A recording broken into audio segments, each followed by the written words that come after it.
Right, so I've just been attending a Old Malden EU debate, and I'm joined by David Kurten, a newly elected London Assembly member. David, firstly, what did you think of the debate?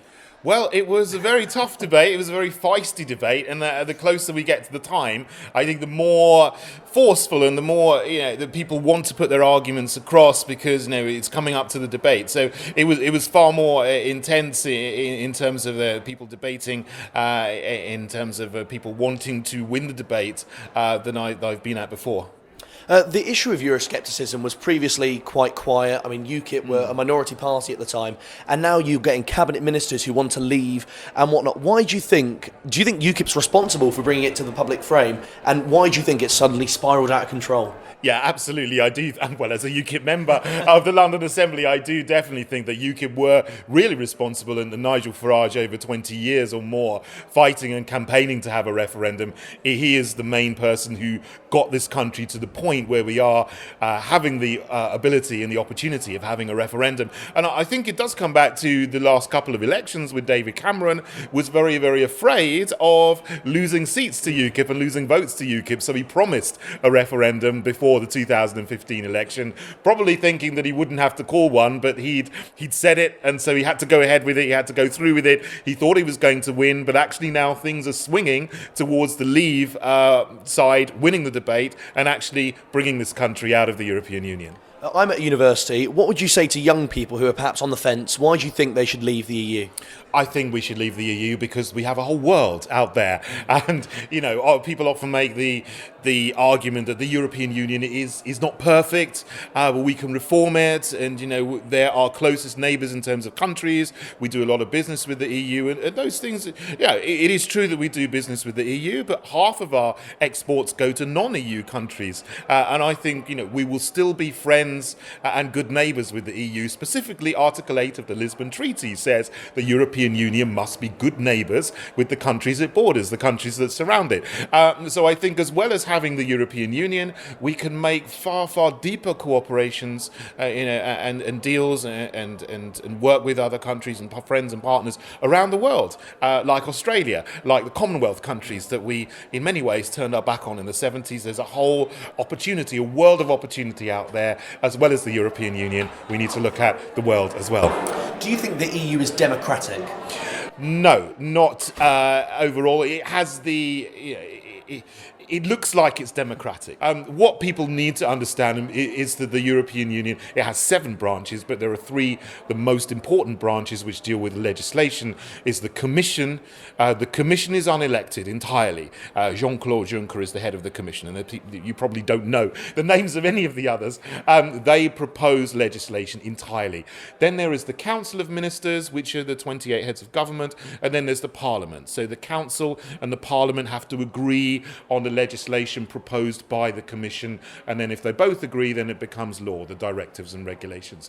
It has the illusion of democracy, but ultimately, when Britain has objected to directives and regulations in the Council, we have basically 12% of the voting power. 77 times. Out of 77 times, Britain has objected to regulations and directives. We have been overruled and outvoted, and we really have no real power in vetoing and voting down things that are passed on our behalf. And just before my final question, do you believe we are safer in the European Union? Because that's an argument frequented by Remainers. It is absolutely not. The safety and security of this country comes from NATO. It comes from Europol. We would still be in Europol if we left the European Union. Norway and Switzerland and Iceland are in Europol.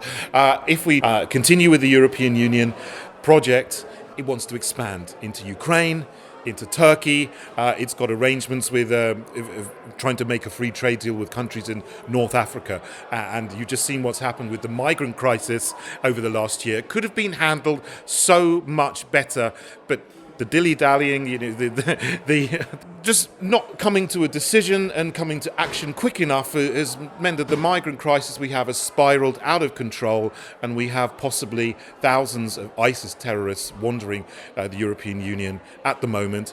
In 5 or 10 years, many of those people will have passports and can come unrestricted to Britain. I don't want to see a terrorist attack in Europe. I don't want to see the security of this country compromised. And the best thing for us is to leave the European Union, still work with NATO, still work with the United Nations. We'll still have our seat on the Security Council. We'll still be in Interpol and Europol, but we won't be in the European Union. We'll have control of our borders, and that will give us control of our security. And just a final question, you're obviously a newly elected UKIP politician. What do you think is the future for UKIP, whatever way the result happens? I think that the future of a lot of political parties is up in the air. The Conservative Party seems to be split down the middle in some way. You have Boris Johnson and Michael Gove on one side and Cameron on the other side. So I would expect something big to happen in the Conservative Party. UKIP will still be a voice.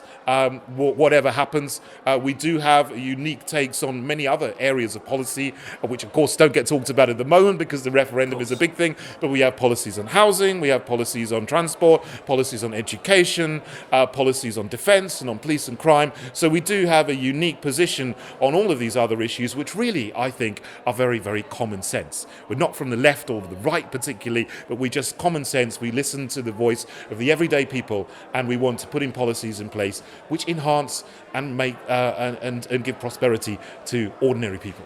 And you perhaps argue, perhaps similar to the Scottish National Party effect, that they had the referendum, what they were campaigning for, but they're still very much relevant in Scotland. The same with UKIP in England. Yeah, well, I don't think many of our policies are the same as the Scottish National Party, but yeah, indeed, after the referendum, we will still be very, very relevant, and perhaps even more so. My name is David Kurten. I am a newly elected UKIP London Assembly member, and I am here being interviewed for Raw. People who are offering Brexit, approaching it from a totally different standpoints. I mean, there are some like Nigel Farage, whose alternative is based on nationalism and hostility to foreign